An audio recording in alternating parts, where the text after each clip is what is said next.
Winter has officially come early to Lewis University.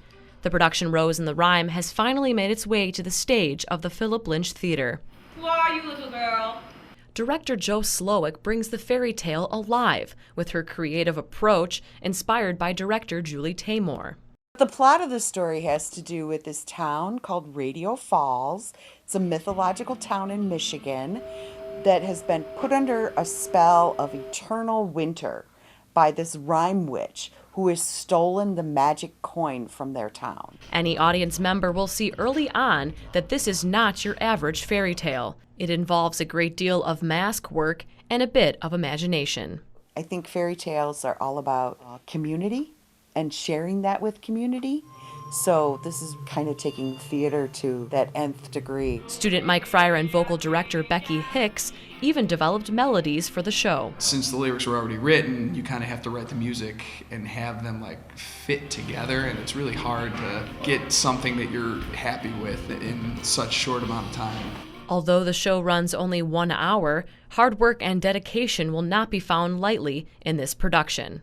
1, 2, 3, 4. There you go.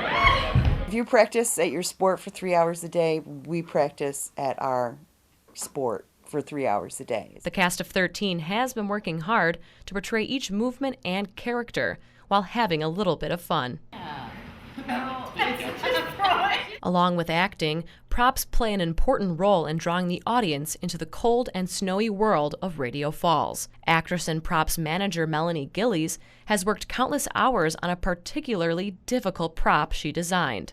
Biggest project was to make the claws for the witch as well as the one that comes out of the thermos. Those I ended up making out of resin because it's a clear material and a light will shine through it because it does call for the claws to glow. I had to experiment with what's the best way to mold them. Will they break? It was a big experimental process for me. While the set, lighting, and snow machine are all key ingredients in this show's recipe, it's the costumes that bring each character's personality alive. Extremely charming. I don't go from beginning to end in a piece. I'll work on something for a while and then I'll start something else. So things are always in sort of a state of near completion, and then I work toward doing the finishing touches. Rose and the Rime officially opens on November 11th and will run for 2 weekends. It's fantasy, so it can't be too big. It can't go too far over the top.